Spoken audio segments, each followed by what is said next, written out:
Hey.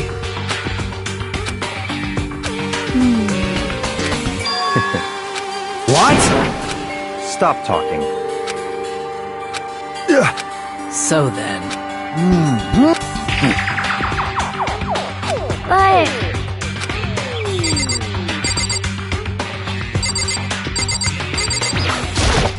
Anyway...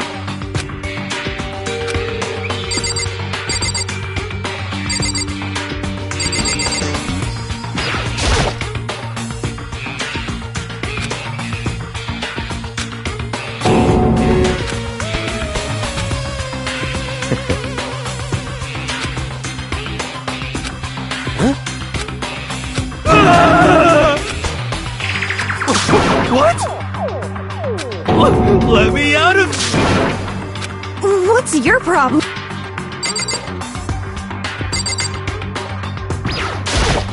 Huh? Don't fuck with me. Let me out of here!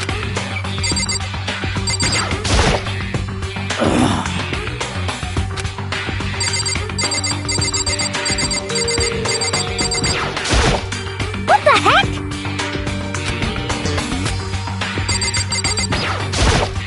Oh. What the crap? Huh? Ah!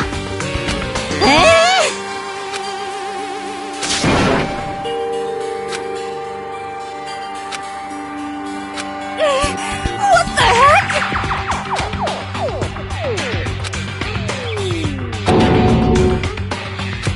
So then...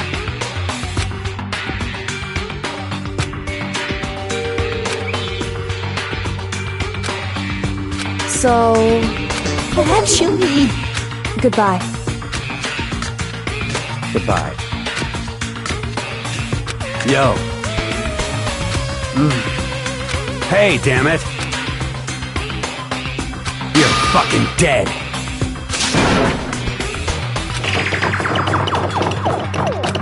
So, Anyway... This is very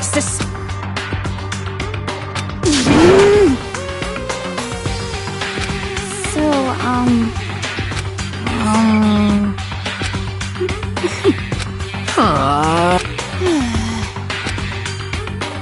Oh yeah?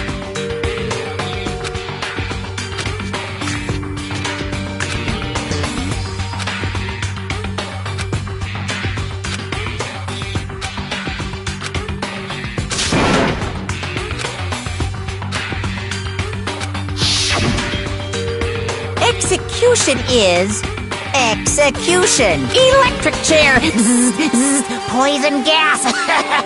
Torn apart like a paper plane in a hurricane.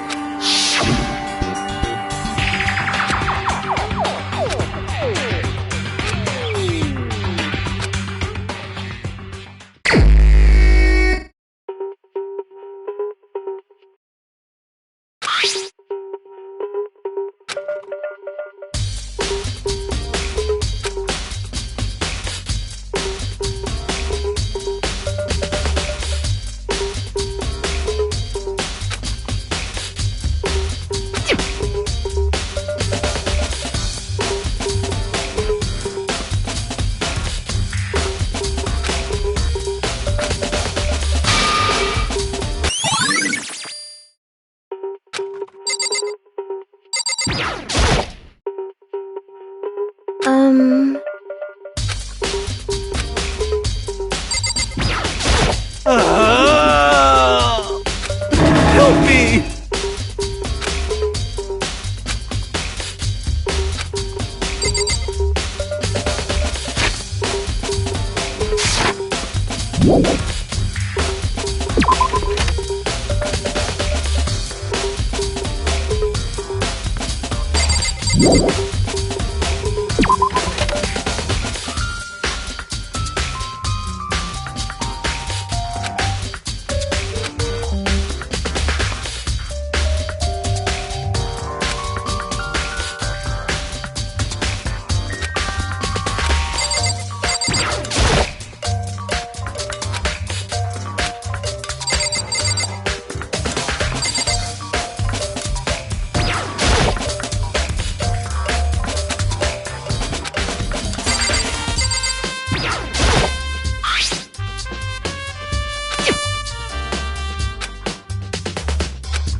Yo. What? What? What? By the way.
Wait. Huh. Well.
What are you doing?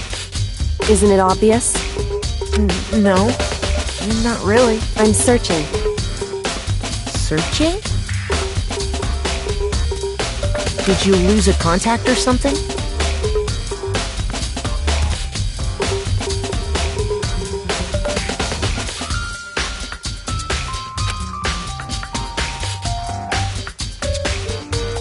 Listen.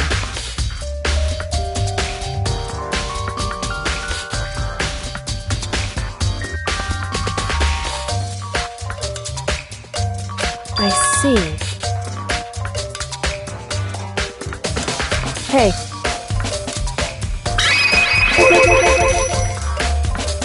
So...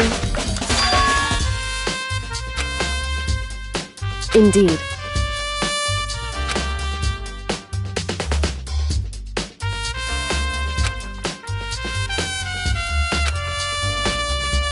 I see.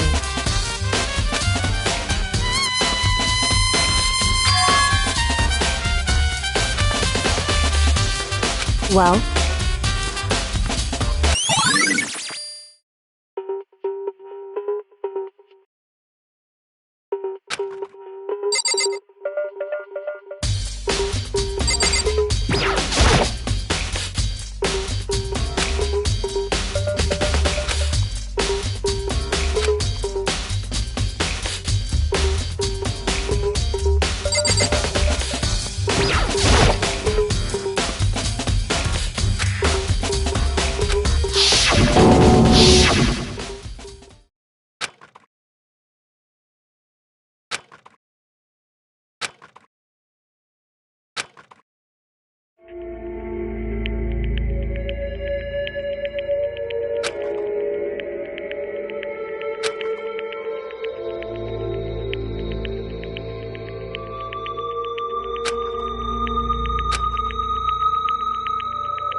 Right. So...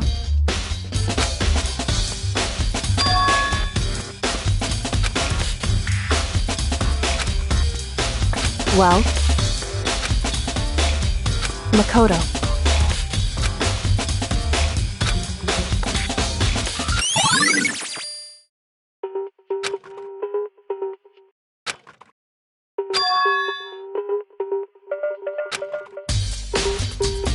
Makoto.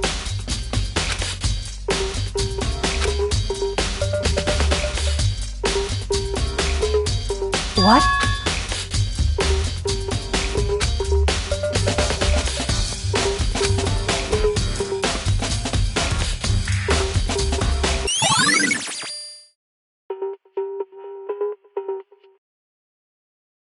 Correct.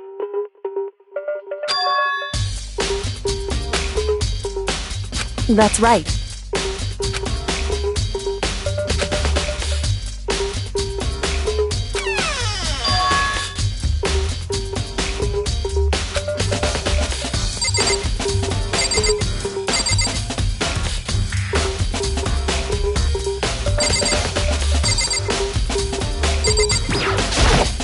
So then...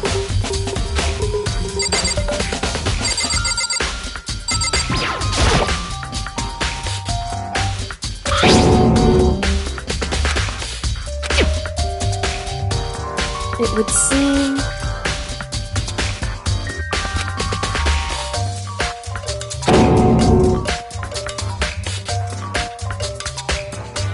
So...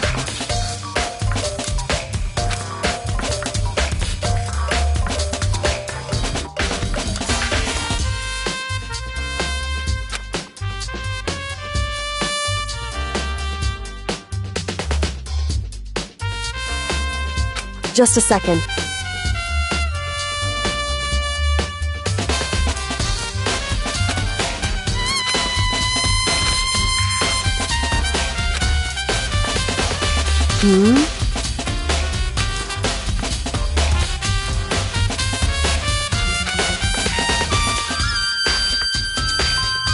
I see.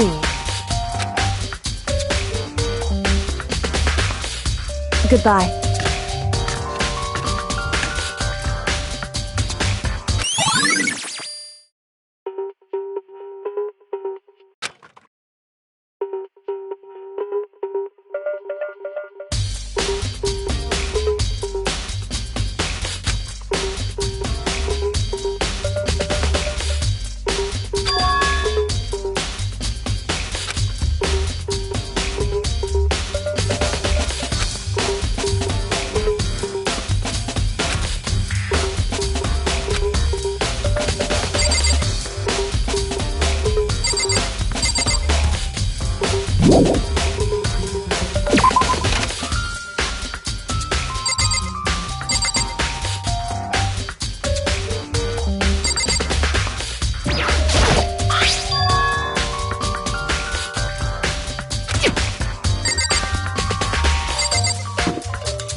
Mizono, the ultimate pop sensation, lead singer for a world-famous all-girl pop band. For these girls, the glowing spotlight only made them that much more beautiful. But then...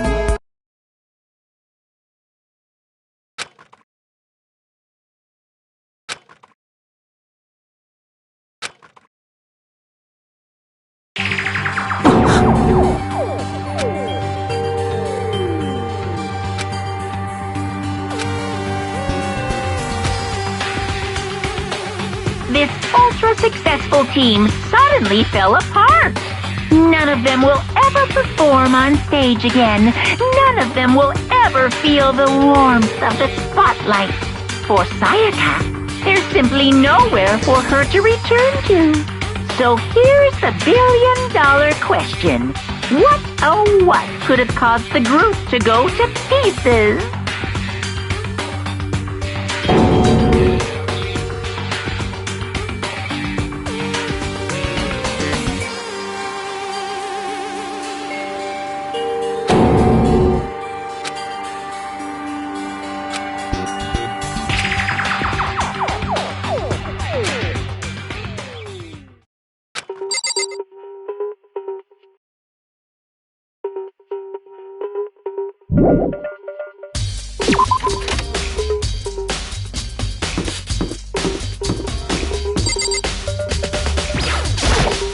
Listen to me! You hear me?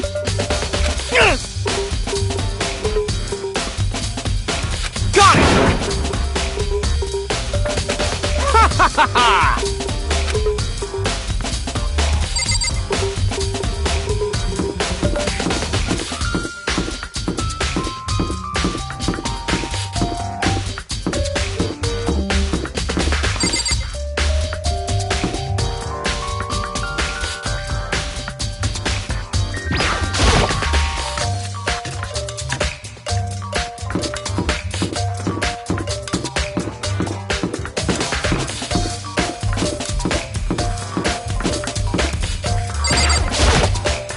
Very strange.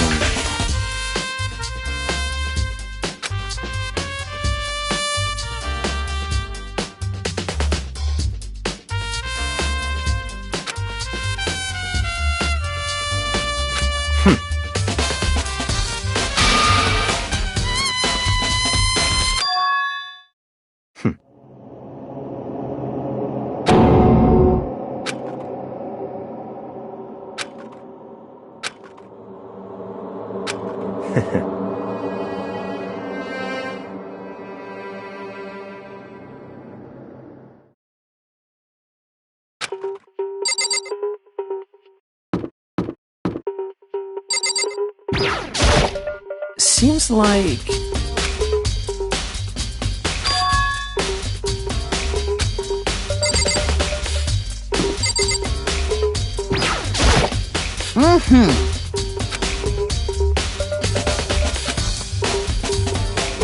Most suspicious.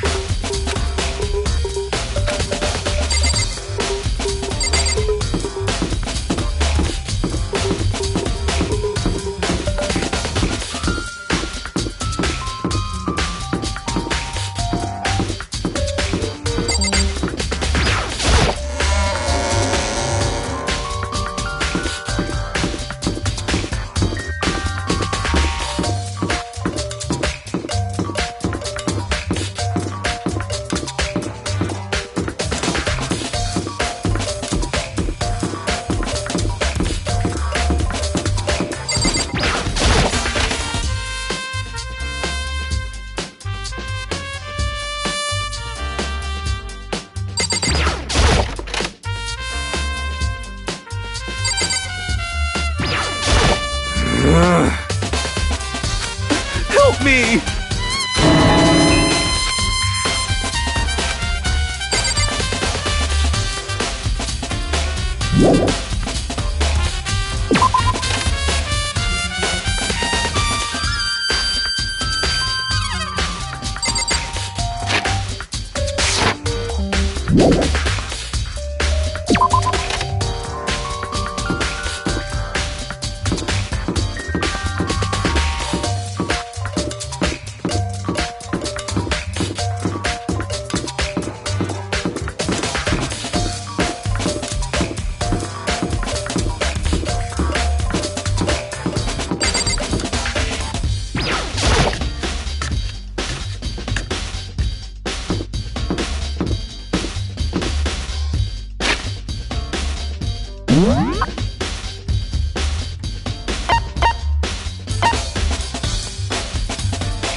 Yeah, totally. That's right.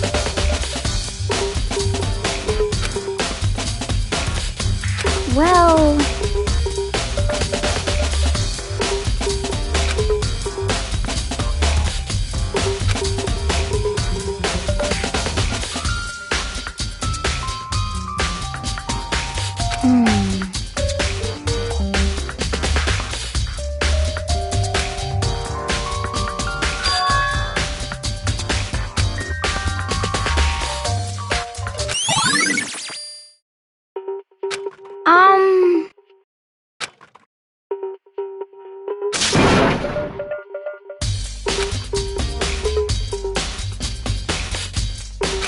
I mean...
Monokuma appears! No, you can't go any further! No, you can't go any further! No, you can't go any further! No, you can't go any further!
Here we go!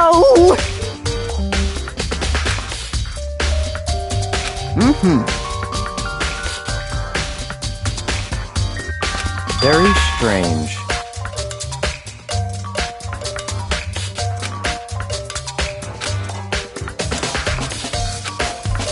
So, in other words,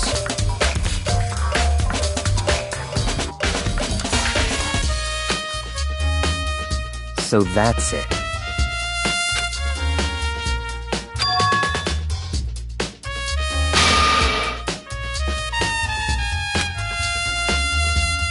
Hey, listen! Hey, you bastard! Oh, You... Is it, like... there's no way to think about this in a common sense kind of way. You know what I mean. Completely unforgivable!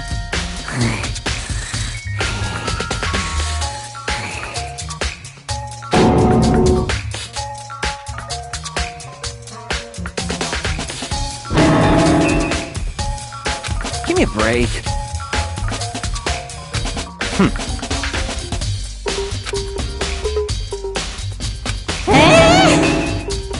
What?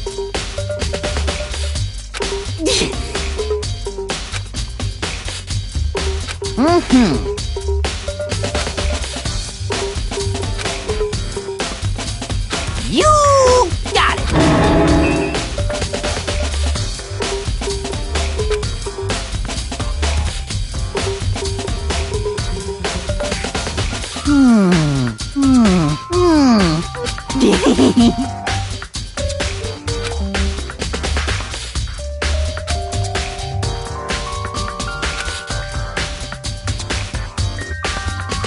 Da-da-da-da!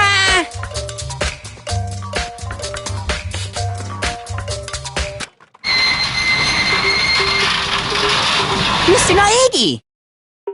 Without a doubt!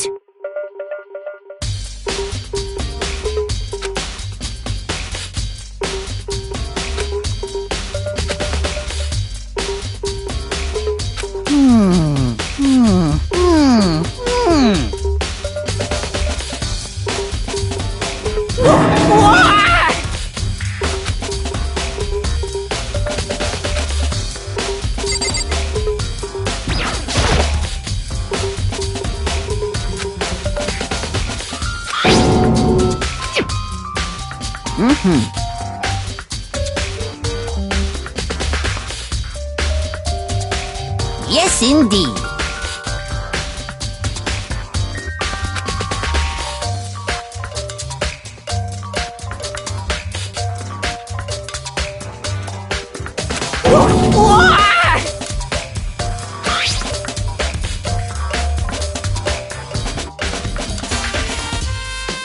Was it a fairy?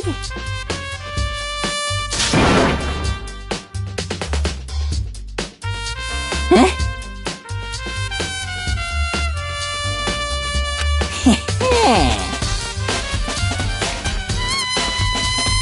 I feel as if...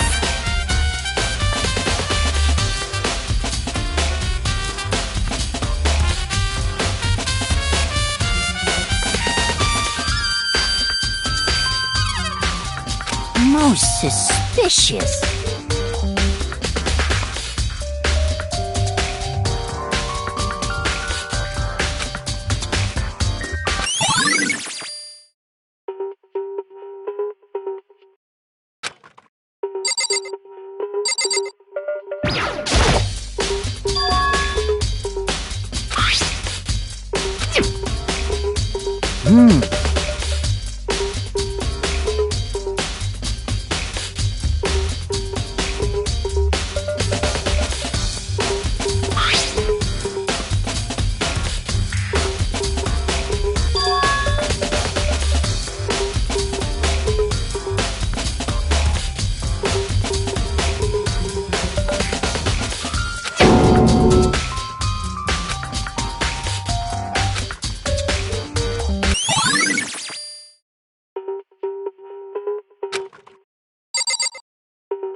Is this perhaps...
completely unforgivable! That's it! I'm sure of it!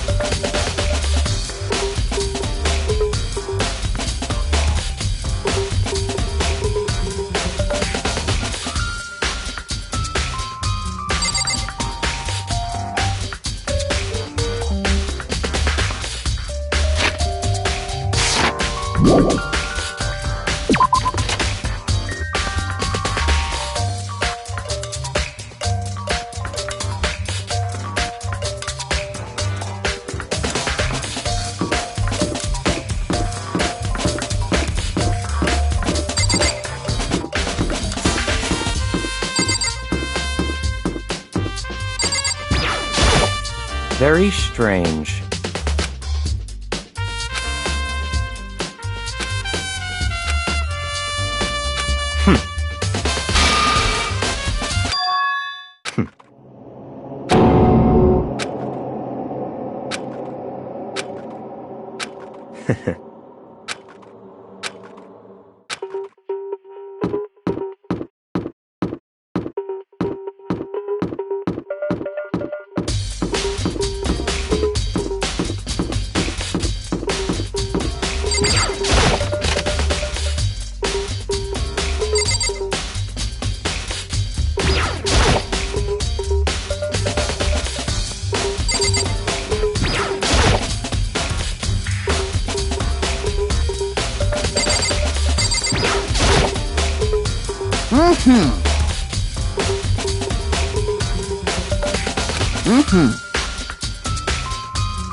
Come on, come on.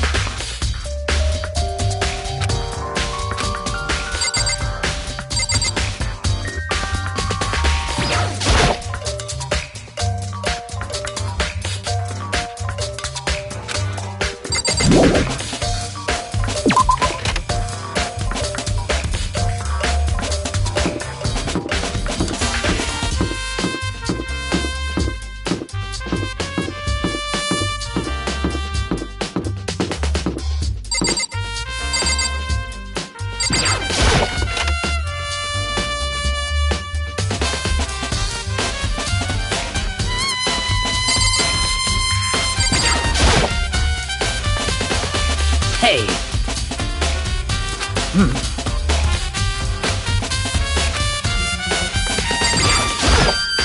the way,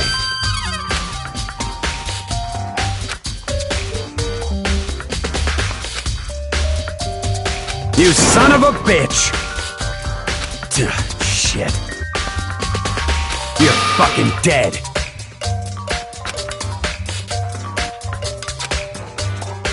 Yo.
I mean...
What the heck?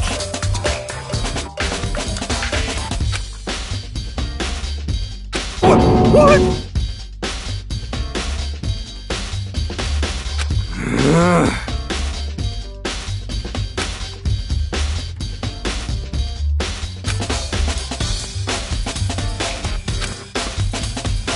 Um...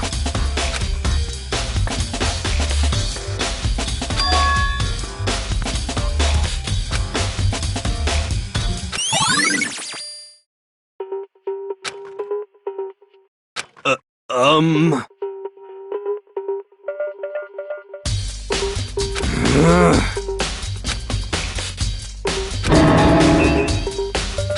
Um...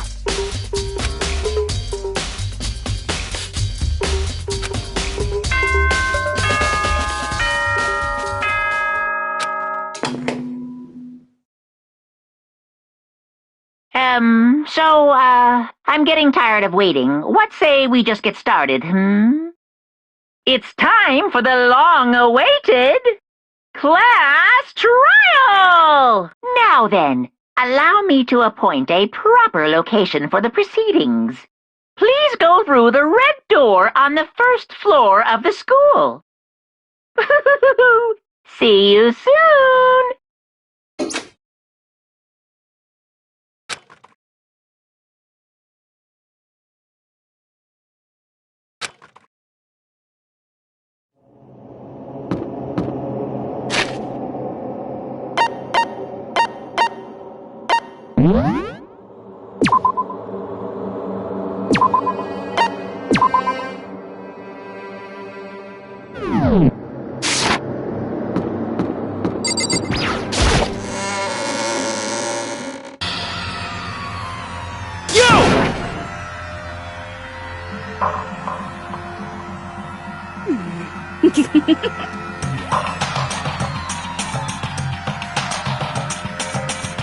Listen to me!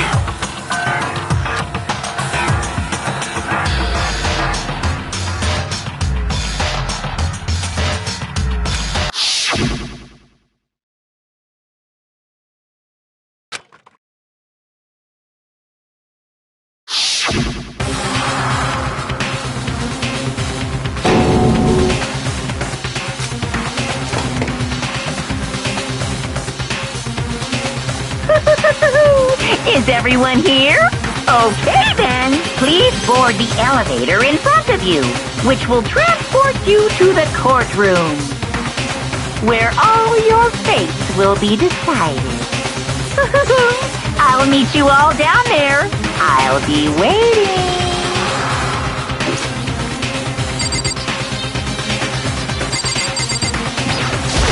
Impossible. You know?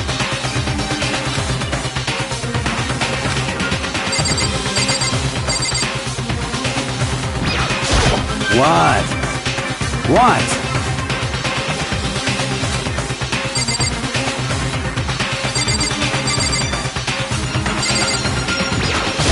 Got it!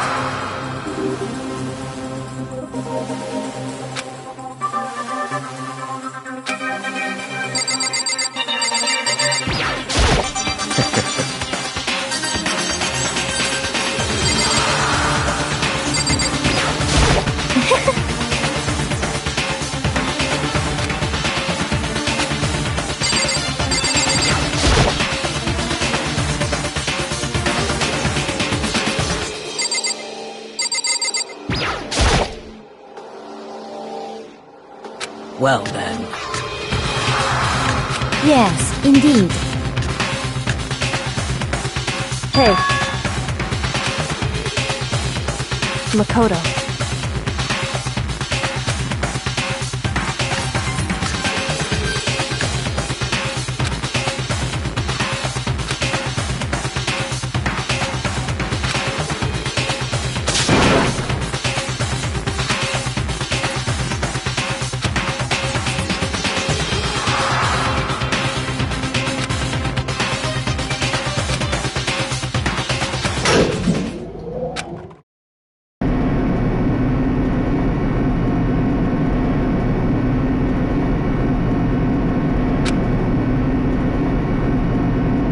Oh!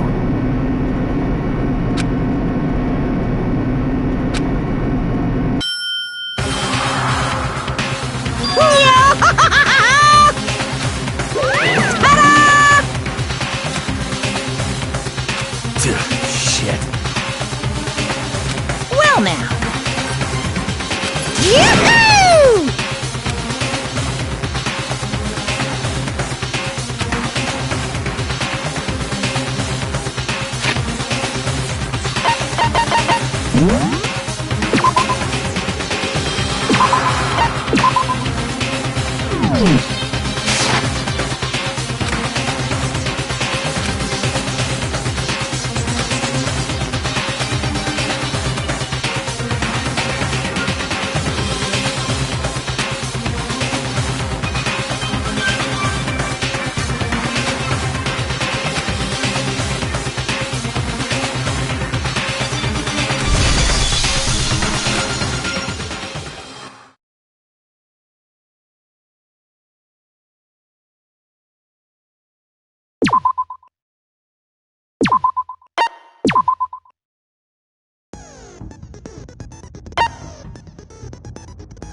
Let's begin with a basic explanation of the class trial. So, your votes will determine the results. If you can figure out who done it, then only they will receive punishment. But if you pick the wrong one, then I'll punish everyone besides the blackened, and the one that deceived everyone else will graduate. And the killer really is one of us, right? Of course! Okay then. Everyone, close your eyes. And whoever did it, raise your hand. Don't be a goddamn idiot. Why the hell would they raise their hand? Before we move on and start the trial, can I ask a question real quick? What's going on with those pictures? I'd feel awful if they got left out just because they died. Friendship penetrates even death's barrier. Friendship penetrates? Okay, but what about that other empty seat? There were only 15 of us to begin with, so why are there 16 seats? Oh, no reason. It's just that our little courtroom here can technically fit up to 16 people. Okay, that about does it for the preamble. Get ready to get started. First up is the case summary. Now, let the class trial begin.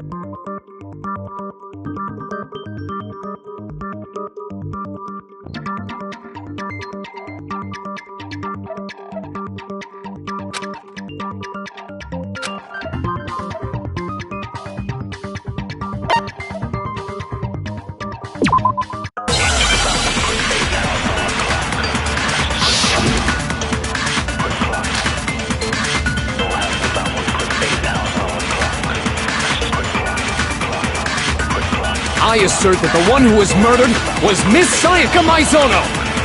Yeah, we know that part already. And the murder took place in Makoto's room. In the bathroom. So it seems most likely that the killer must have taken her by surprise while she was in the bathroom. She didn't even have a chance to resist. No, it's wrong.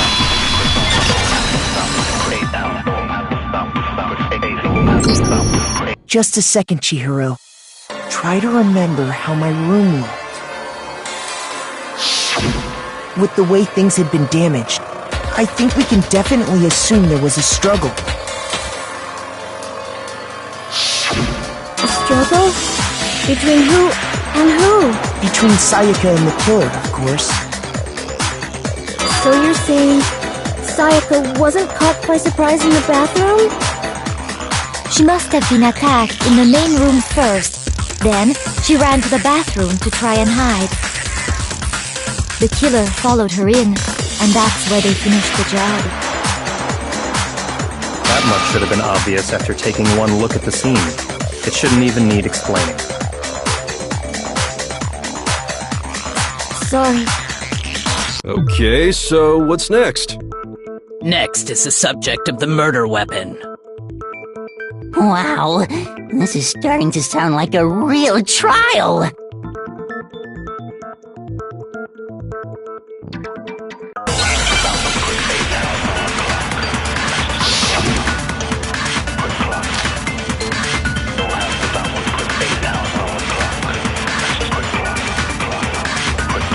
So what was used to kill her? There was some kind of sharp object thrust into her stomach. Without a doubt, that is the murder weapon. So the killer used some random knife they had on him. No, it's wrong!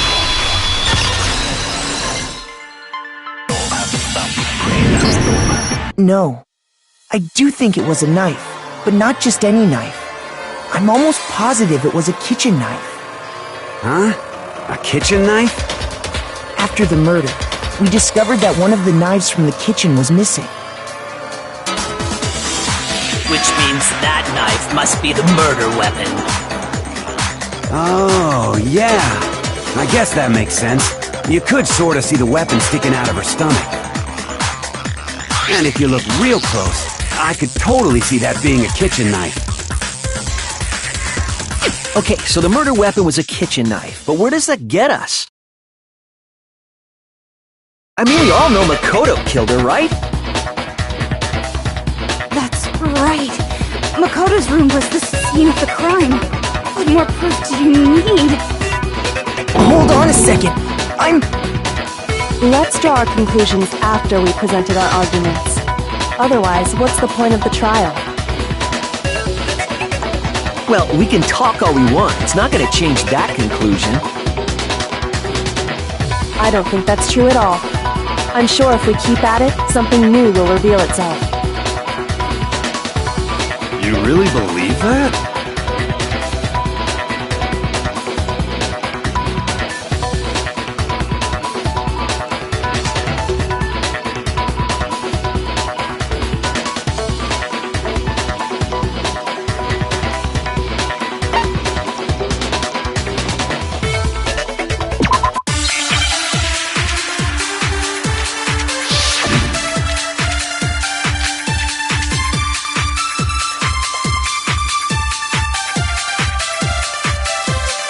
So I guess there's no question that the kitchen knife was the murder weapon. But where does that get us? Makoto must have taken it from the kitchen, right? He did it in secret, when nobody was in the dining hall. And then he went and stabbed Sayaka with it. So he really did do it. Yes, it's been decided. We've reached the end.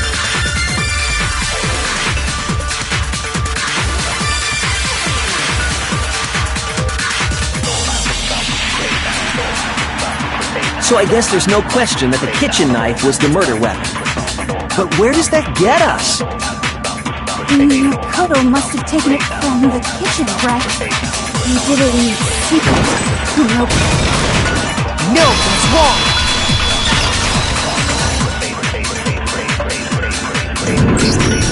Okay, wait. Hold on. I didn't take the knife from the kitchen. Next, you're gonna say you're not the killer, right? Go ahead and say it all you want. Well, what if I have a witness? What do you think, Tina? Huh? Remember what you were telling me earlier?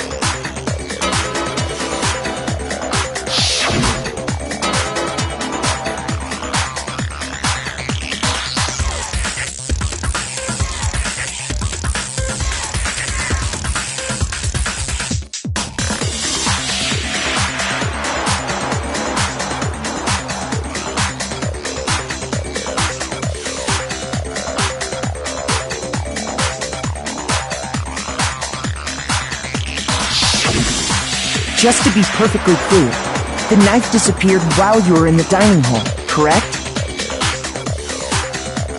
Yeah, that's right.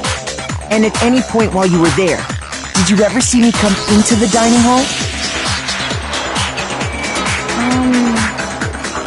No, I don't think so. You don't think so? No, he definitely wasn't there. The knife disappeared while Kino was in the dining hall, but I wasn't there the entire time. In other words, there's no way I could have taken the knife. Okay, then what about this? What if the idiot swimmer girl and Makoto are in on it together, and lying to protect each other? Idiot swimmer girl? Oh, and more importantly, why would I get involved in something like that? Speaking of which, I'd like to ask the bear, if there is an accomplice, do they also become blackened? So you ask, and so I shall answer. Each murder is allowed to have an accomplice, but only the one who does the killing will get to graduate. So in other words, two people can work together, but one of them has no chance of profiting from it. Then there's no way anyone would work together, right? But what if they did work together, and they just didn't know about the rule? Good grief! Enough already! No, okay? There are no accomplices in this case! Oops! Did I say that out loud? Anyway, I didn't go to the dining hall, and I didn't take the knife. So I'm not the killer. Okay, so then, who did take the knife? Hina seems the obvious candidate. After all, she just said she was in the dining hall. No way! I swear it wasn't me! Sure, but can you or anyone else prove that? I can. That's right! Sakura was with me the entire time I was drinking my tea. I hate to have to ask, but just to be sure, Sakura's... Me. Right. But then, couldn't either one of them have grabbed the knife? Actually, no.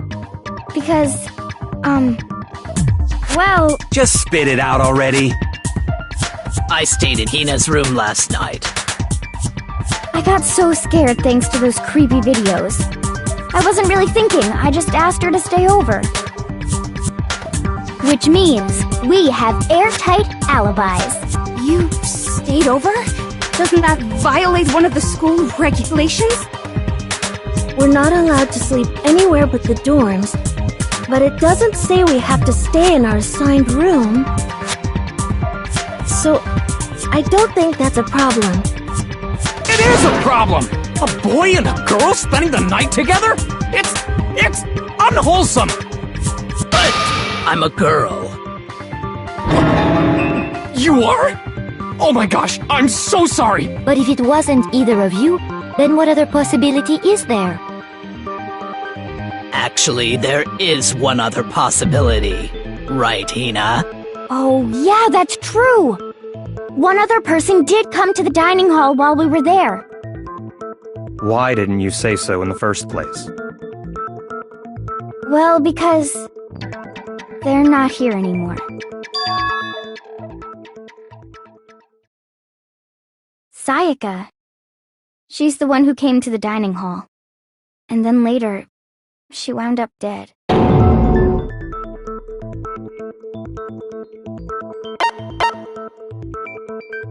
I got it! Then, Sayaka is the one who took the knife? That's the only possibility. And thinking back on it, she was acting kind of unusual. When she came into the dining hall, she didn't even look at us. She just went straight to the kitchen. As she left, she said she just wanted a drink of water. But most likely... the person who took the knife was the victim herself! I'm sure she just took it for self-defense. So you're saying the knife she took was then taken from her, and she was killed with it? In that case, you may not have taken the knife, but you still could have killed her. What? See? He did do it after all! No, you're wrong! So, that's how you would twist the argument and send us all off in the wrong direction? You possess a most terrifying talent.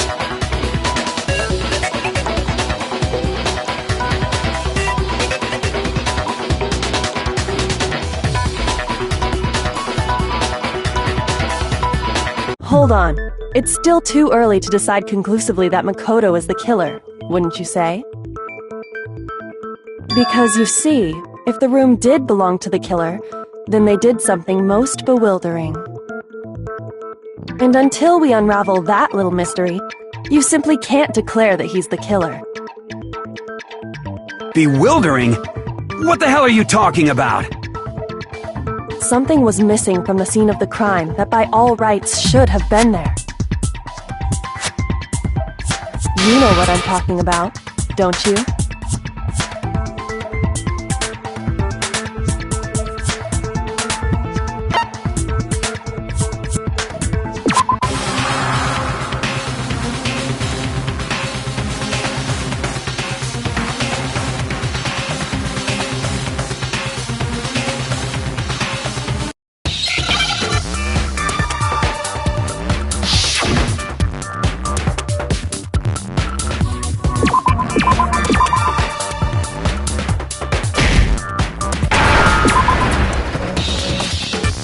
I understand.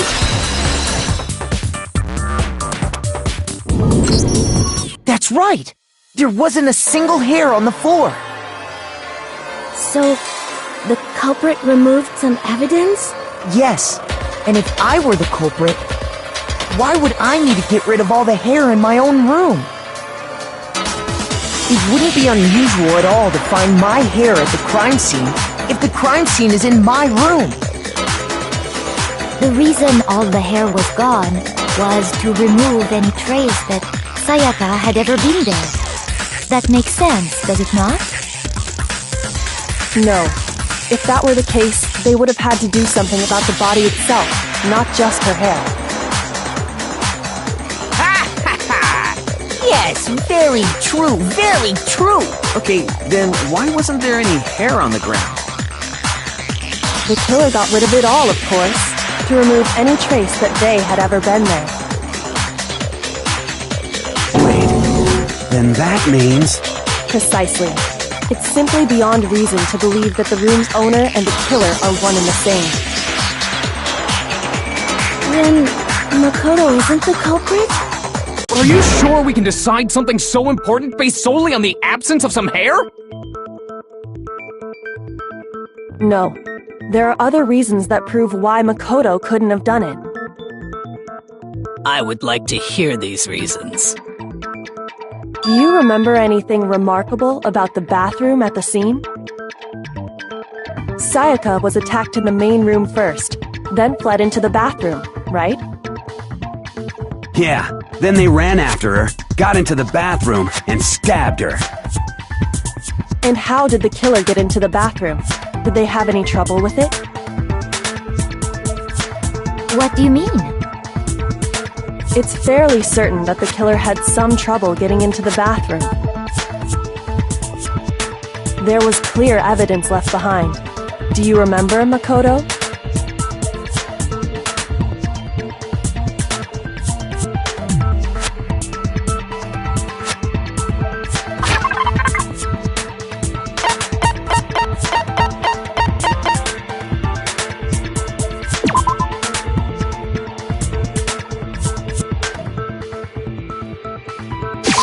I got it! Evidence that the killer had trouble getting into the bathroom.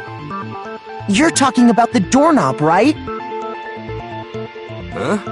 The doorknob? What doorknob? The doorknob for my bathroom. It was completely broken. See how the top part was unscrewed? And the doorknob's about ready to fall off? Oh yeah, true. But what does it mean? In trying to bypass the lock, they ended up nearly removing the entire doorknob. This is another most bewildering act for the room's owner. It proves Makoto is beyond suspicion. So what? You're saying he wouldn't break the door in his own room? But if the only choice you have is to break it, you break it. There's nothing bewildering about it. You still don't see?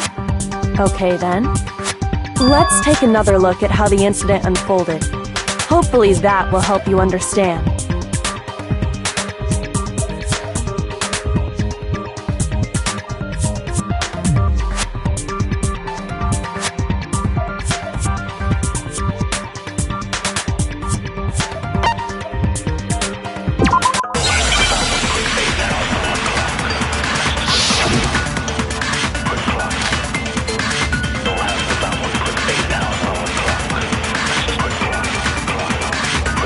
The incident took place in Makoto's room.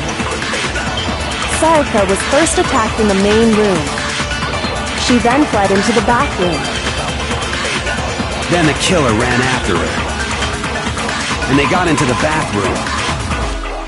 At that point, the killer had to try and bust down the door, because Sayaka had locked it. No, that's wrong!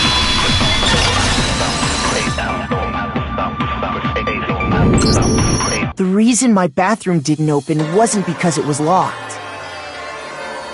After all, the girls' rooms are the only ones with locking bathrooms, right? Yes, now that you mention it, that is true. Then why didn't your bathroom door open? Because it was stuck. Huh? What are you talking about? My bathroom door doesn't fit in the frame quite right. Monokuma over there can testify to that. Yup, true as true can be. But you know, you're supposed to be the ultimate lucky student, right? But to have such a cruddy door, that's not lucky at all! So the reason the door didn't open was just because it was stuck. But the killer didn't know that and assumed it was locked, so they tore apart the doorknob to get in. Okay, but then why would the killer even think the door was locked in the first place? Everyone should have known you can't lock any of the boys' bathrooms. The killer could easily make that mistake, thanks to one important detail about the scene of the crime.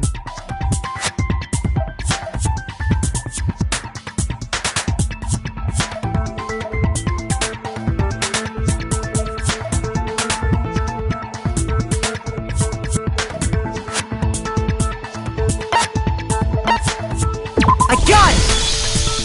The killer must not have realized that it was my room. What? Are you saying the culprit didn't even know where he was? That's inconceivable! And yet, he's absolutely right. Say what? Well, to be more specific, what the killer didn't know was that Makoto and Sayaka had switched rooms. Which is what led to the misunderstanding about the bathroom. If Sayaka had been in her own room, then there would have been a lock on the door, and they would have had to break through! So they had no idea how unnecessary their actions were. ultimately, we can't know if it came open by force or simply by accident. But the killer must have been considerably confused, with no idea how they actually got the door opened. Regardless, it was a pointless act. Wasting time trying to break down a door that wasn't locked is definitely something I wouldn't do, since I would have known exactly why it wasn't opening, right? That is a definite possibility. So the killer would have to be someone who didn't know they'd switched rooms? Then Makoto couldn't have done it.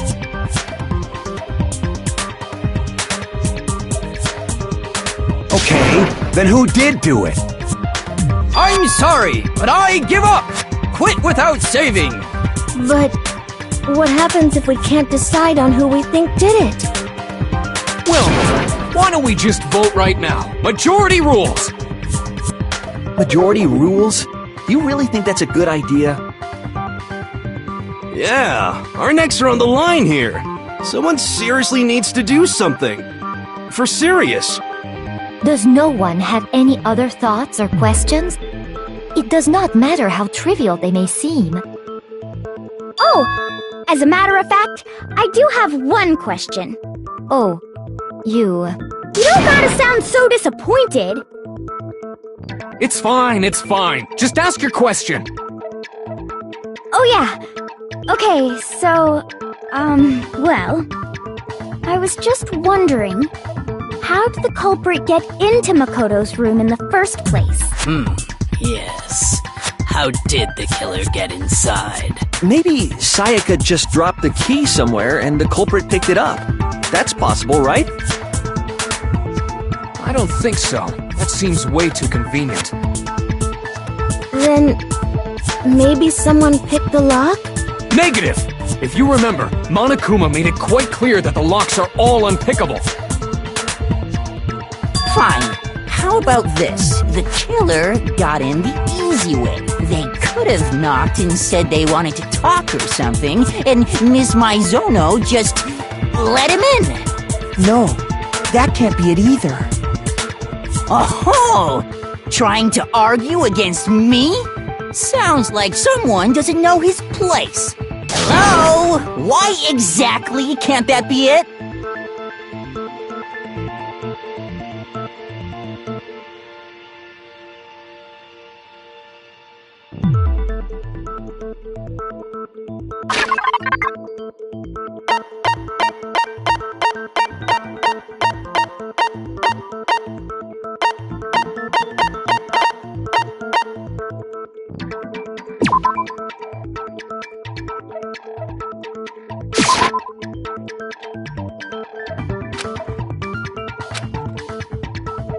Shoot!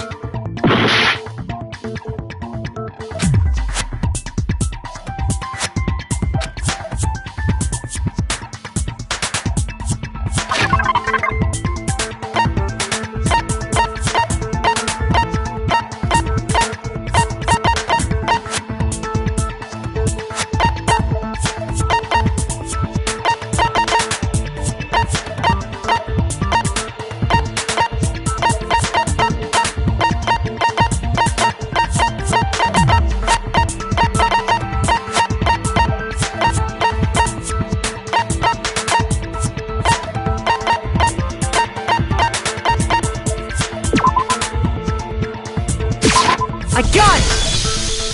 Because Sayaka was already scared, remember? That's why she asked me to switch rooms in the first place.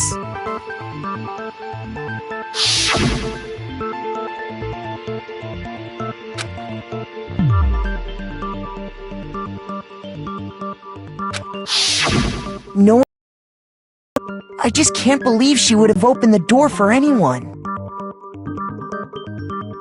What if her being scared was a lie? Huh?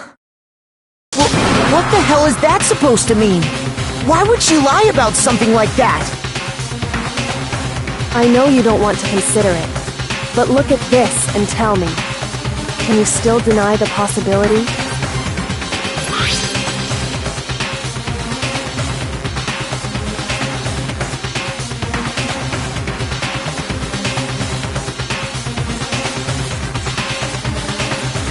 I found a notepad during my search, and I shaded in the top sheet with a pencil. And these are the words that appeared. Oh man! I've totally seen people do that on detective shows. When you write, it can leave an imprint. Sketch over the next sheet of paper, and you can see the words. When I saw that, I was like, holy crap! I better make sure I rip the paper out before I use it from now on. It's a pretty old-fashioned technique, but even the classics can be surprisingly useful sometimes. Oh, and I should also mention, I found the notepad on the desk in Makoto's room. Huh? Which means only someone...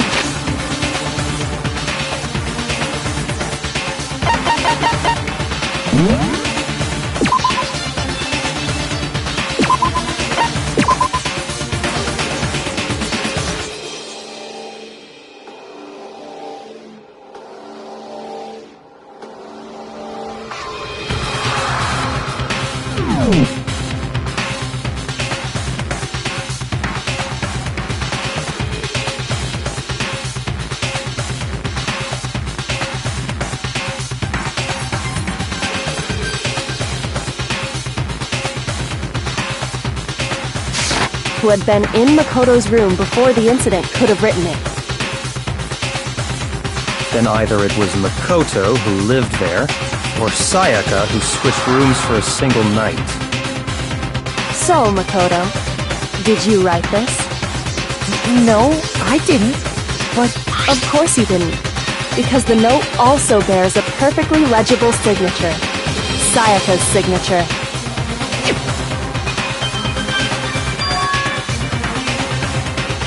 But why? Why would she write that? The note was likely her way of getting in touch with a certain someone. She must have slid it under their door to let them know she wanted to meet with them in secret.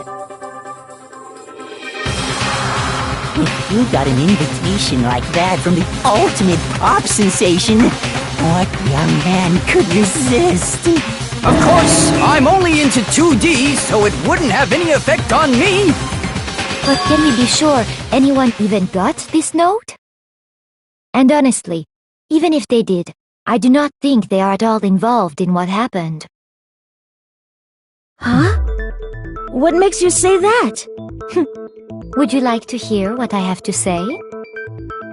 Very well then, pay attention.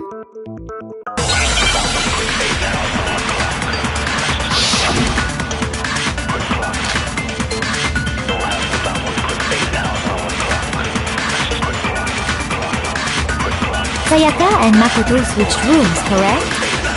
But in the note, the place they were asked to come to, it specifically says, my room. I see. So if someone read that note, then they would have gone to Sayaka's room. Exactly. The room that Makoto was...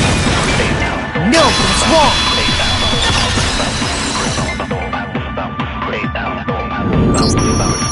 The nameplates on Mai and Sayaka's rooms got switched. They got switched? That's right. The nameplates got switched, just like the rooms themselves. As a result, the nameplate on Sayaka's room actually had Makoto's name. And the nameplate on Makoto's room had Sayaka's. So what you're saying is, the room Sayaka was staying in was actually marked as her room. Then, if someone did do what the note said, they would end up at Makoto's room where Sayaka was. Plus, their rooms are right next to each other, so switching the nameplates would be no problem. And the one who switched the names was... Well, of course it wasn't you, right, Makoto? Right? Okay, then who did it?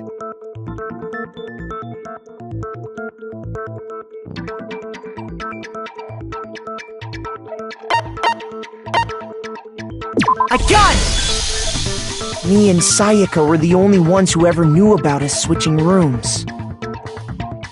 So the only other person besides me who would even know to switch the nameplates was Sayaka. You can also infer as much from her note.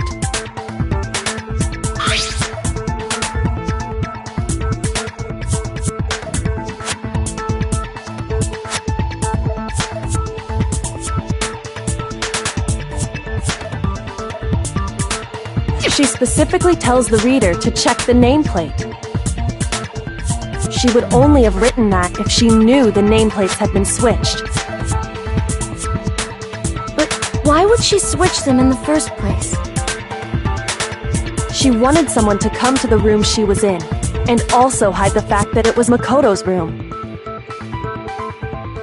What? Inviting someone to your room, but not telling them you'd switched rooms. Why would anyone do that? To understand that, we first need to understand what happened after she invited the person into the room. That's where the answer lies. What happened then was probably whoever she invited over came in and attacked her. We figured it out! We know who did it! Whoever she invited over is the culprit! But we still don't know who it is, you goddamn idiot! Sayaka fought with her killer there in the room, yes? Perhaps the answer to our previous question lies in that initial struggle. Yes, I think you're right. Then... we just have to figure out what happened during the fight, right? That reminds me. There was a replica sword at the murder scene. Was that perhaps used during the fight? Oh yeah. What's the deal with that sword? Sayaka suggested I should hold on to it. I thought it might come in handy if I had to defend myself. It seems pretty likely that the killer used it to break Sayaka's right wrist. How the hell could you possibly know that's what broke her wrist?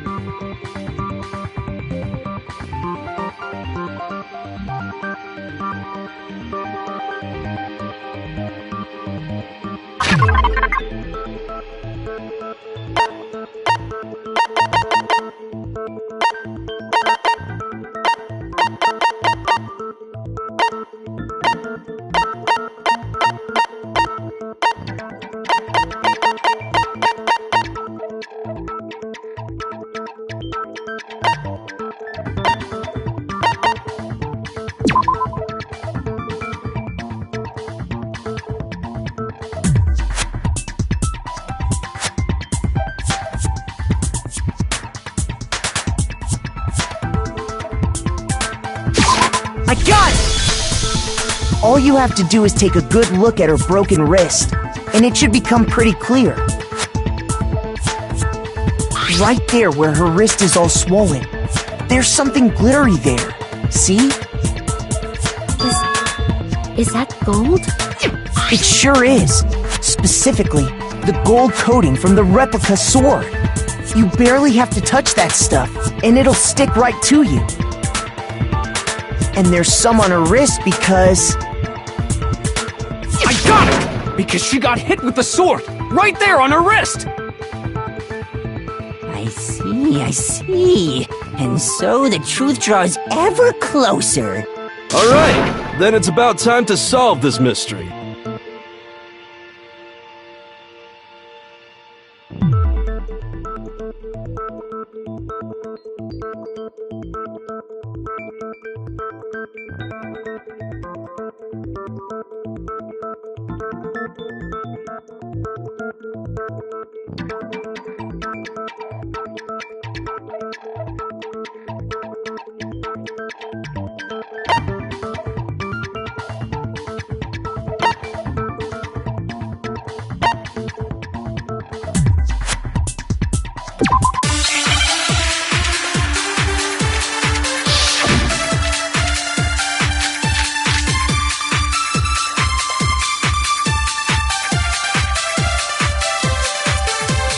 When the fighting broke out, the culprit grabbed the sword, and that's when the first blow was dealt. A sword-based sneak attack! And that's what broke Miss Mizono's wrist. So, she tried to fight back. She grabbed the kitchen knife she had hidden away. But then the culprit took that from her too. And they killed her with it. And that's exactly what happened.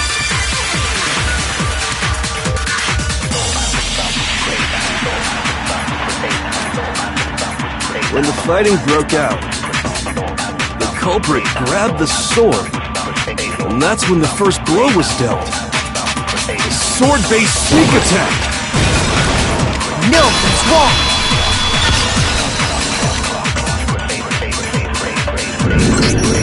Actually, no. I don't think the fight started with the sword. Why not? Because the sword's sheath had been scratched. See? There's a gash in it. Like someone cut into it with something sharp. Something sharp? You mean like the kitchen knife? That was the only sharp thing found at the scene. Stop jumping ahead! Slow down and explain it so I get what the hell's going on. If the sword was used first, there wouldn't be any explanation for the scratch on the sheath. If you were going to attack with the sword, you'd take it out of the sheath first, right? That's true. With the sheath on, it'd be heavy and bulky and useless as shit. Okay, so how did the sheath get damaged? If they got attacked with the kitchen knife, maybe they grabbed the sword as a defensive impulse. In that situation, there wouldn't be any time to actually unsheath the sword. So you're saying the sword was initially used to defend against an attack from the knife?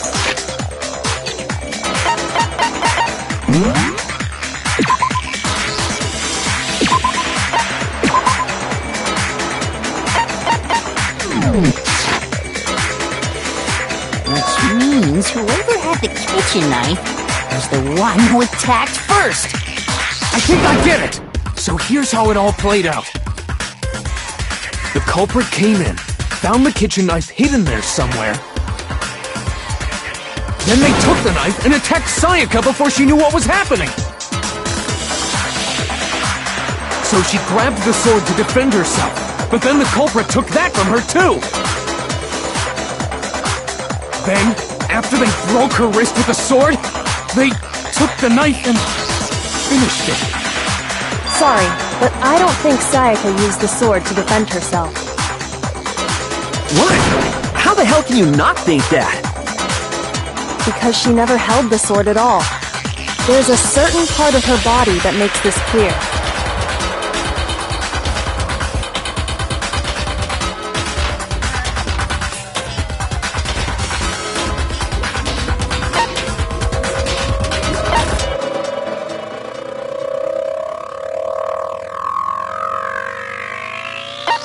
Shoot!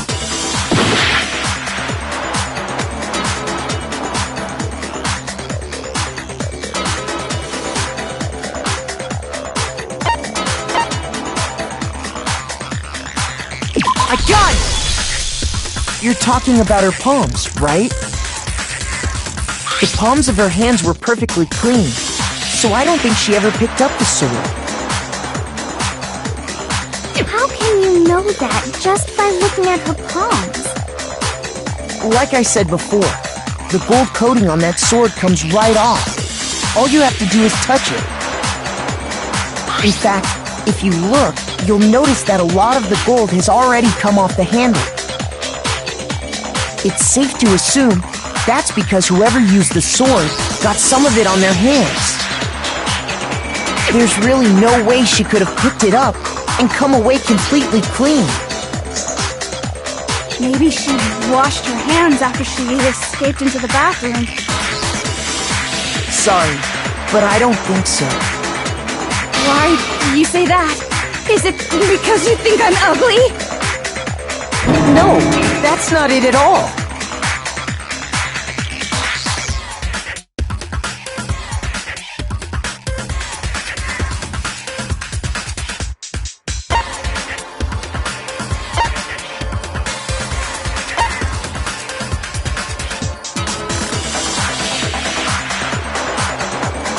I got it! According to the Monokuma file, Sayaka's time of death was around 1:30 a.m. In other words, at nighttime. And the water in the bathroom shuts off at nighttime, right? Oh, I didn't know that. Actually, I haven't taken a shower for it yet. Oh my. You're no different! You smell like a big fat ugly donkey! I'm not sure whether to take that as an insult or a compliment. Insult, obviously. So anyway, if Sayaka never touched the sword, then that means the killer is the only one who used the sword. But hold on. If that's right, then the one who damaged the sheath with the kitchen knife was...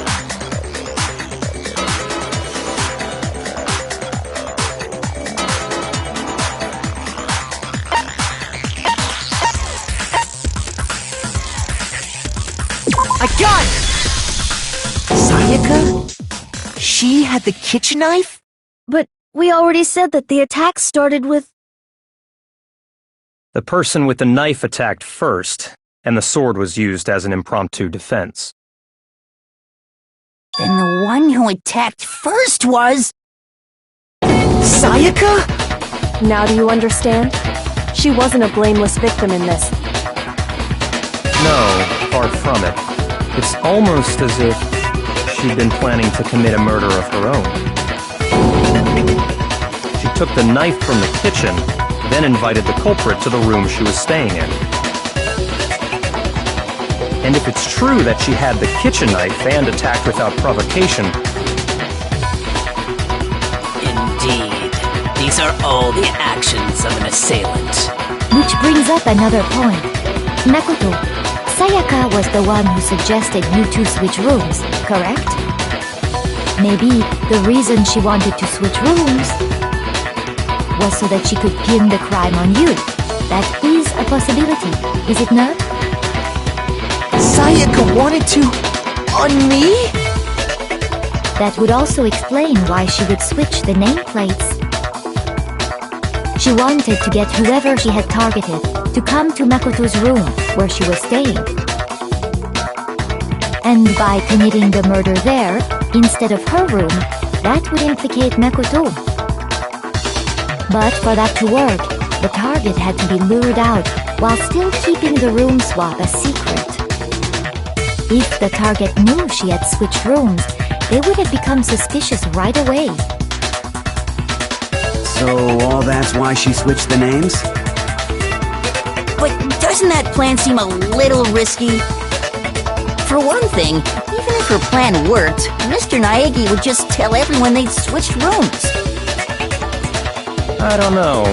I'm not sure our soft-hearted Makoto is capable of that kind of cutthroat behavior. I'm sure Sayaka realized the same thing, which is why out of all of us, she asked him to switch rooms. Plus, she was the ultimate pop sensation. A totally forgettable kid. Or a national superstar. Who are you more likely to believe? Wait, then you're saying she had this all planned out? Holy shit! But in the end, her plan backfired. She launched her attack with the knife, then found herself under attack in turn. That must be when her wrist got broken, and she was forced to drop the knife. The tables were suddenly turned on her, and she died at the hands of the one she'd planned to murder. Just hold on! That can't be true! Because... Hey! You guys have totally derailed the argument! You're being super boring right now! Come on, hurry up and decide who did it! Wouldn't it be awful if I had to punish you all just because you ran out of time? Oh yeah, we gotta decide who we think did it. Makoto, right now you just need to concentrate on figuring out the answer to this mystery. If we can't uncover who murdered Sayaka,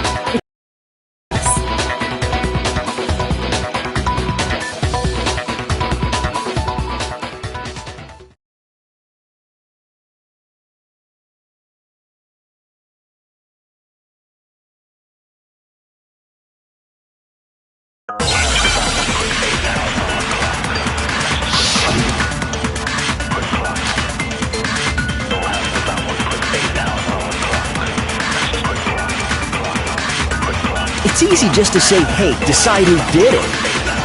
But there just aren't any more clues, right? No, it's wrong!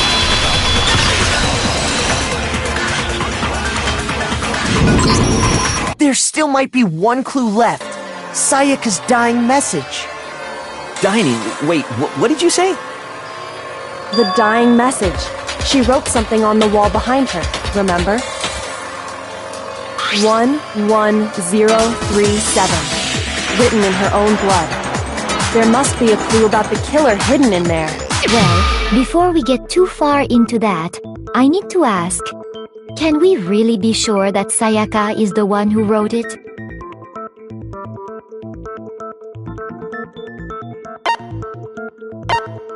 I got it!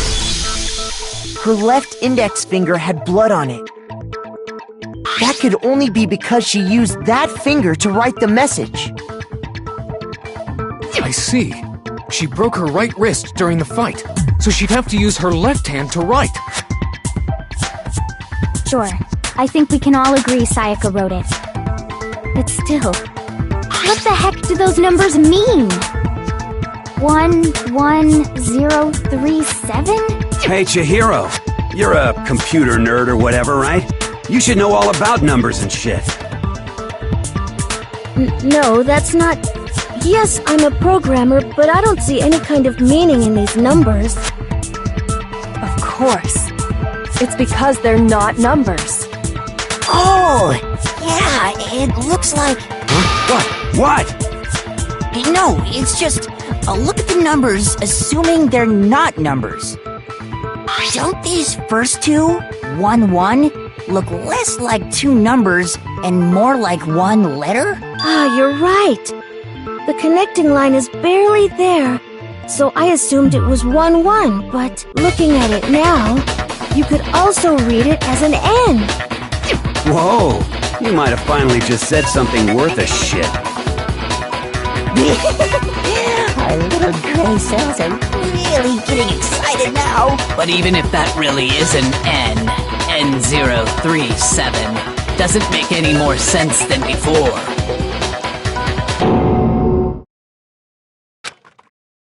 Rotate the image 180 degrees.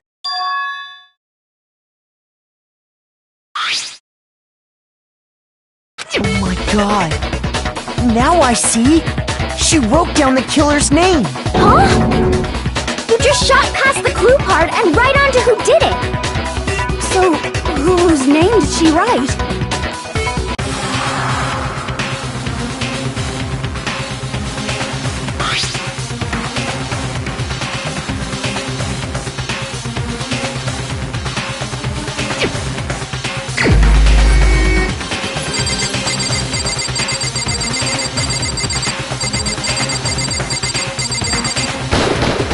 Here's my answer.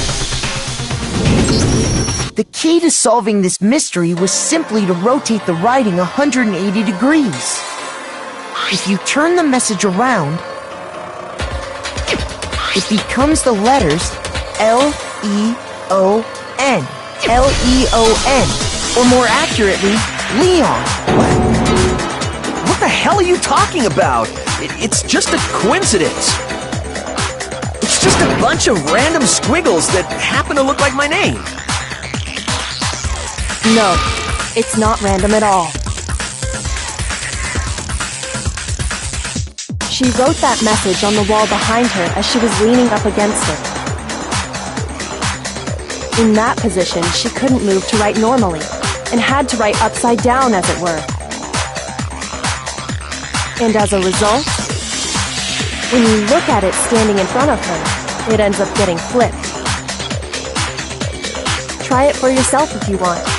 Write something sitting like her, and the letters will be inverted. That sounds like one hell of a stretch to me. I'm the killer? You can't just go and say shit like that.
If you're not the killer, then why did you try to destroy the evidence? Huh? You know what I'm talking about, right, Makoto? The evidence Leon tried to get rid of?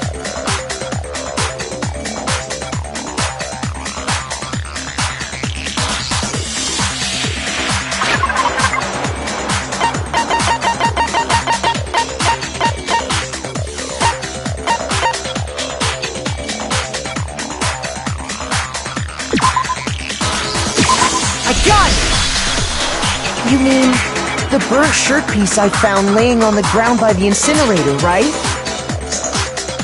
As the killer stabbed Sayaka, they must have gotten some of her blood on them. And to dispose of the shirt covered in the victim's blood, they threw it into the incinerator.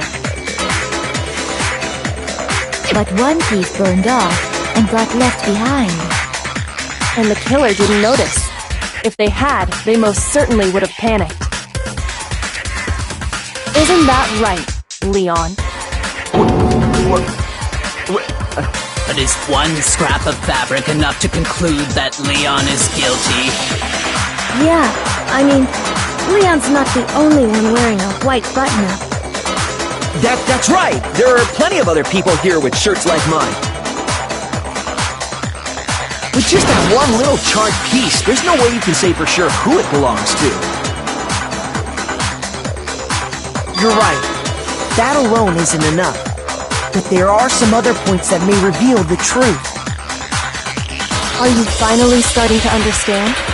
The answers to all the riddles are right here. Yeah, I think so.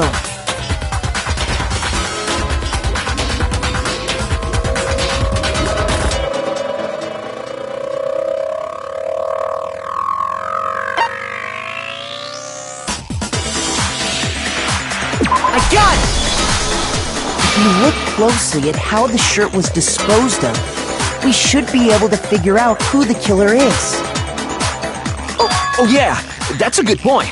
I think I know what you're gonna say. You can't reach the incinerator without opening the gate in front of the trash room, right? And obviously, you wouldn't be able to hit the switch to turn it on either. You need the key to get in, and the one with the key was the person on cleaning duty. So the killer had to be whoever was in charge of taking care of the trash, right? Interesting.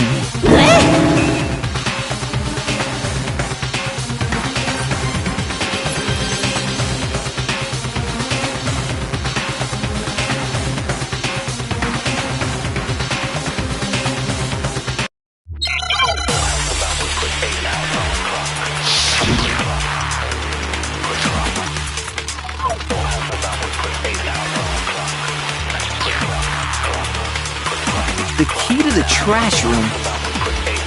Whoever was on cleaning duty must have had it, right?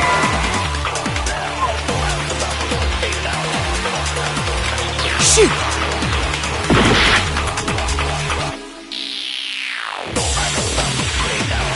The key to the trash room.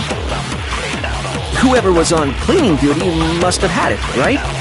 So the only one who could get to the incinerator was the person in charge of the trash? And you'd have to get close to the incinerator in order to... No, that's wrong!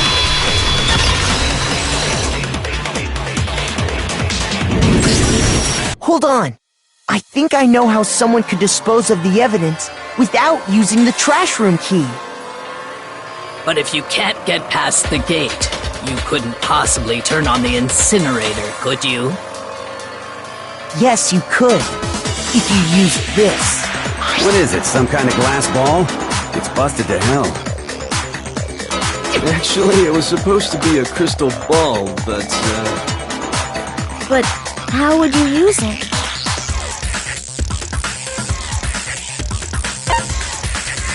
I got it! The killer simply took aim at the incinerator switch and threw the ball through a gap in the gate. All they had to do was hit that switch, and the incinerator would come to life.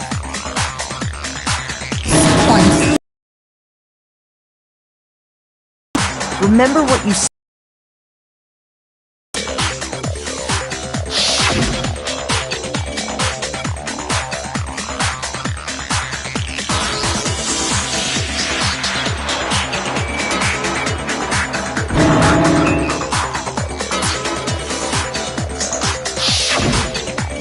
Fumi had the key, so the only way the incinerator could have been turned on without his knowledge was because the killer was able to hit the switch without opening the gate. Once they got the incinerator going, all they had to do was ball up the shirt and toss it in. Hey, come on! What the hell is this? All you have to do is look at the scene to know that the killer never actually went inside the trash room. The shards of broken glass, the incinerator left running, the piece of shirt that escaped the fire. If the killer had been on cleaning duty, the evidence would have been taken care of much more thoroughly. Wait, no, just hold on. But the distance from the gate to the incinerator has to be at least 30 feet, right? The pinpoint accuracy you'd need to throw a glass ball that far and hit something that small. Could someone really do that? That's right! There's no way! It'd be impossible! Difficult, absolutely. Impossible? I don't think so. Because the killer is... I got it! Because the killer is the ultimate baseball star. Isn't that right, Leon?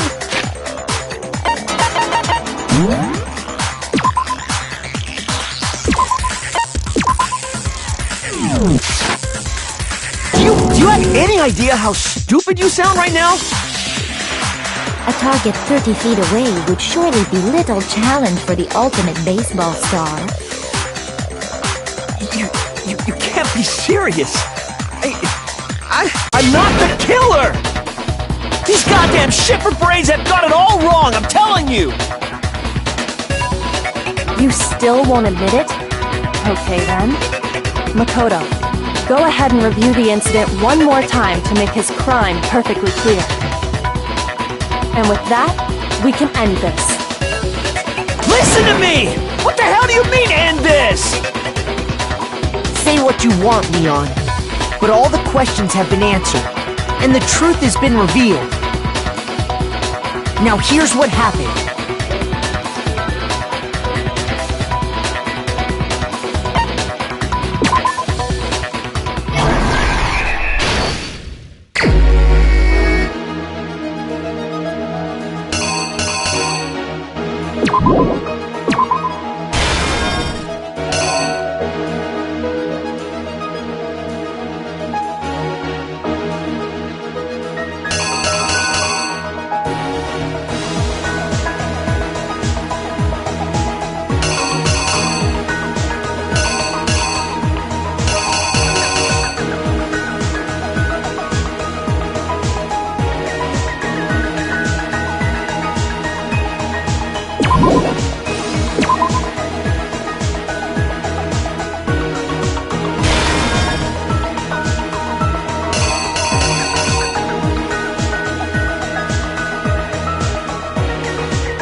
You!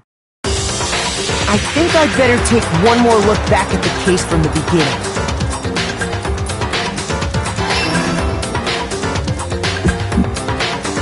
Last night, the killer went to the room Sayaka was in. In other words, my room. From what we can tell, Sayaka invited that person there intending to kill them. She attacked them with the knife she'd taken from the kitchen earlier.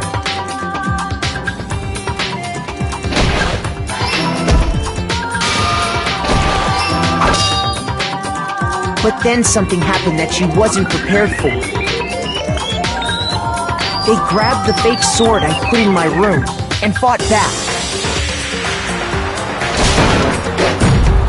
During the struggle, a strike from the sword broke Sayaka's right wrist.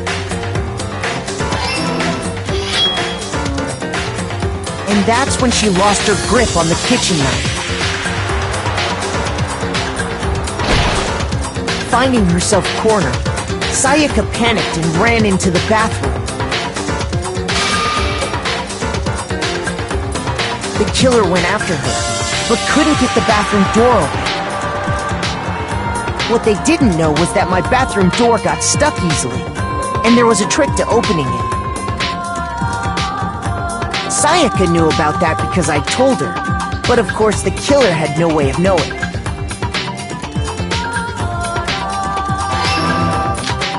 So instead, the killer forced the door open, took the kitchen knife,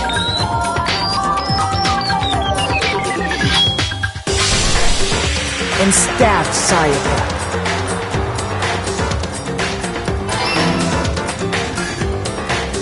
But with what strength she had remaining, Sayaka left a dying message.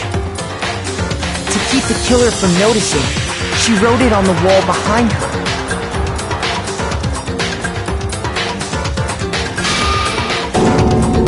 And with that, all her strength was gone. With Sayaka dead, the killer quickly began destroying the evidence. First, they took off their shirt, which was covered in their victim's blood.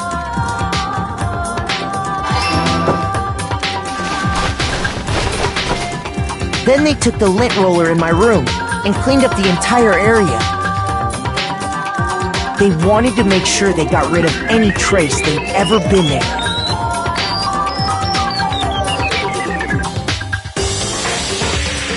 Afterwards, the killer headed to the trash room to destroy their bloody shirt. They tried to burn the shirt using the incinerator there. But the trash room was blocked off by an especially sturdy gate, preventing access to the incinerator. So they came up with a plan to use Hiro's crystal ball, which he left in the laundry room. The killer managed to throw the ball through the gap in the gate and hit the incinerator switch. For any normal person, that'd be an impossible throw, but the killer had the confidence to take a shot. And that's because the killer was the ultimate baseball star. The crystal ball, thrown with absolute precision, hit the switch on the incinerator, which then quickly roared to life.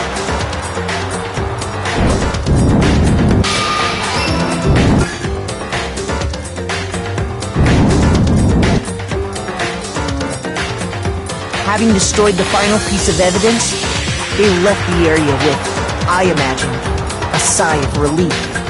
But there was one thing they missed.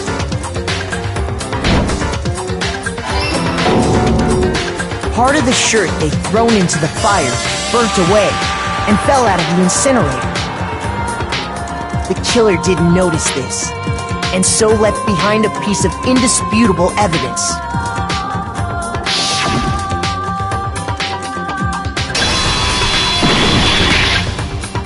Isn't that right, Leon?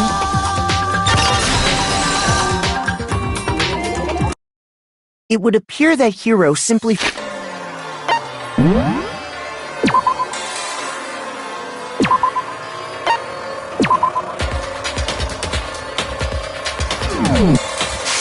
Forgot his crystal ball in the laundry room. You went there to try and wash the blood out of your shirt, and that's where you saw it, right? Seeing the ball, you thought of a way to take care of everything. So, Leon, do you object to anything that's been said? Do I object? Hell yes, I object! Of course I do! I object! I object! I object! I mean, all of this is just a bunch of stupid theories! You need evidence! Where's the evidence? Without evidence, it's all bullshit! It's bullshit and I refuse to acknowledge it! Well then, I guess this is as good a time as any to present the evidence that proves you did it. Makoto, I believe you're in possession of that evidence.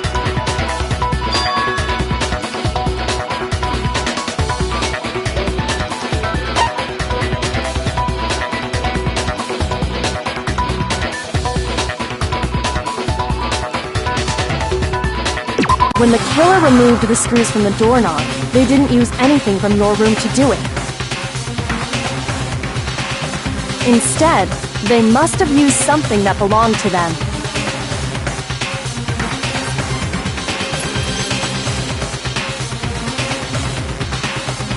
I refuse to acknowledge you!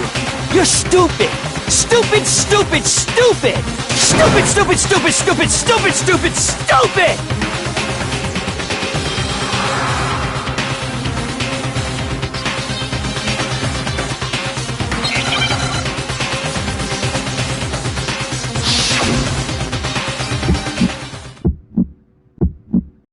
Where's your proof? You kidding me? Not a chance! It wasn't me! Stupid! You lied! Stop talking! Shut up! Where's your proof? You kidding me? Not a chance! Stupid! You lied! Shut up!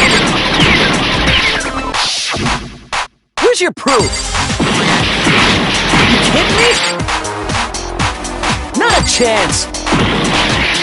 It wasn't me!